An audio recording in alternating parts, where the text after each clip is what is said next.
Yesterday we graphed equations that were in slope-intercept form. Today we're going to take information about lines and use them to write equations in slope-intercept form. And when we do that, we're going to need to be able to find values for m and b. Now if you look at the problem we have in front of us, we want to write the equation of a line passing through the point 3,5 having a slope of 8. We can identify some of these things in the equation. The slope, 8, is m. The 3 and the 5 are parts of points, and points are made up of x and y values. So what we're going to do is we're going to plug those in for y, m, and x, and notice we'll have one unknown left, which is b. And we'll solve for b. So in this case we have 5 is equal to 3 times 8 plus b. 3 times 8 is 24. Plus b is equal to 5. Subtract 25, or 24 from both sides, sorry. And we end up with 19 of the negative type. And if we want to write the equation, we leave y as is. We fill in the value for m, which we know is 8. We leave x as a variable. And we fill in the value for b, which is negative 19. And y equals 8x minus 19 is the equation of that line. The next example is fairly similar. We know that the line passes through a point again and has a slope. This time the slope's a fraction, so we have an x and a y value again and an m value. Again, make those substitutions, so negative 5 is equal to negative 8 over 3 times x, which is 6, plus b. In this case, we do a multiplication. However, 6 is like 6 over 1, so I can reduce. 3 and the 6 reduce to a 2. That gives me a negative 16, plus b is equal to negative 5. So now I'll add 16 to both sides.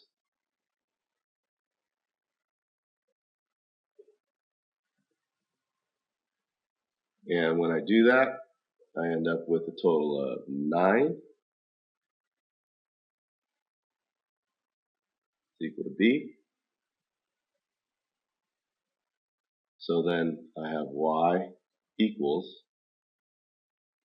negative 8 over 3x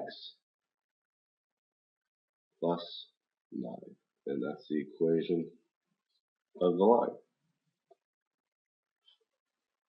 So in this next example, you'll see that we're trying to find the slope-intercept equation of a line that passes through 2 points. And we aren't given a slope, but we've already gone through the process of finding a slope given 2 points. If we take difference of the y's, or y2 minus y1 over x2 minus x1, we can find the slope m. We just have to determine which is which. So let's call this x1 and y1, and x2 and y2, and plug into the formula. So in doing that, we have 7 minus 5 over negative 2 minus 3, or positive 2 over negative 5 is equal to our slope. So now, substituting into y equals mx plus b, you'll notice we have an m value of negative 2/5 for m, but we need an x and a y. And in this case we have 2, but it really doesn't matter which one we use. We can use this xy or this xy because both of them go through the line. I'll use the first one where I have a 5 for my y and a 3 for an x, and then we'll solve for b. So in this case you'll notice there's no reduction here, so I'll have negative 6/5 is equal to 5, and then I have a plus b over here. Now I'll have to add 6/5 to both sides, and if I want to I can clear a fraction. If I don't want to, I don't have to either. I'm going to add 6/5 to both sides, and I know 6/5 is 1 1/5, and if I add 1 1/5 to 5 I get 6 and 1/5 is equal to b. So I can say y is equal to negative 2/5 x plus 6 1/5. And I'll take that.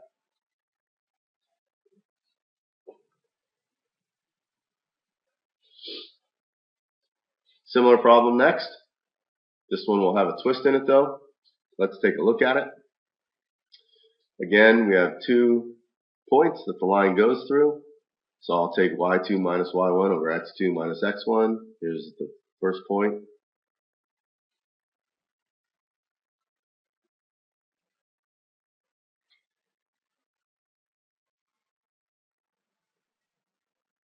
And we'll plug in to our equation, y2, that's negative 8.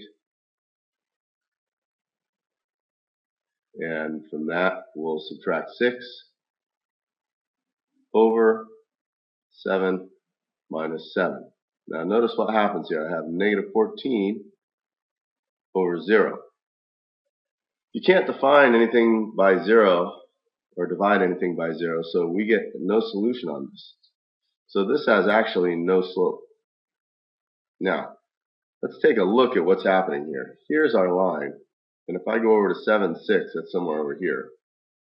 7, negative 8 is somewhere here, and our line goes through that. This is a vertical line, and we know vertical lines have special equations. Every point on a vertical line has the same x value, and that's how we describe our equation. Our equation is just x is equal to 7. So this was a special case. In this problem, we've got a word problem that talks a little bit about writing a linear equation.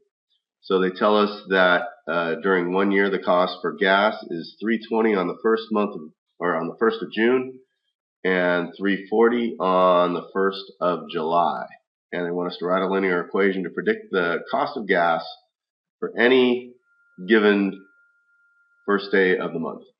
And they want us to use 1 to represent January. So what they're telling us is we have some points we have to consider. Since this is June, June is the 6th month, and we have a gas value of $3.20. I'm just going to use pennies. And then July, which is the 7th month, is $3.42. So what I can do, this is just like the other problems we've done. We've got really 2 points here, and I can find, so all we really have to do is find a slope by taking 342 minus 320 over 7 minus 6, which gets us our slope, and that ends up equaling 22. So I have y equals 22x plus b. Plug in our points, we'll take 320 equals 22 times 6 plus b. 22 times 6 is equal to 132. So 132 plus b is equal to 320. Subtract 132 from both sides. We get b is equal to 188. So y equals 22x plus 188. And that's our equation. So in this example, we have a population in 2007 and a population in 1990. And we assume that the growth is constant, which means the slope is constant. And t represents the number of years after 1990. That's important. 1991 would represent the number 1 for t, 1992, etc., etc. So 1990 actually represents the 0 year. And the population is the y value. So in 1990, I have 123,000. And in 2007, which is 17 years after 1990, I have 215,000. Again, we're going to find a slope by taking 215,000 minus 123,000 over 17 minus 0. And that will equal our m value. So 215,000 minus 123,000 is equal to, what is that, 900 or 92,500 all over 17, and that's going to equal m. And 92,500 divided by 17 is going to equal, since we're talking about people, we'll go 5,441, and that's our m value. So we have y equals 5,441 x plus b. Now this is an interesting problem because we know we have a point where the x value is 0 and we have a y value. This is really our y-intercept. So I don't even have to go and calculate it. I can just say my equation of the line is y equals 5,441 x plus 123,000. That's all we've got for the day. Here are the problems I'd like you to solve, and we'll discuss this more tomorrow.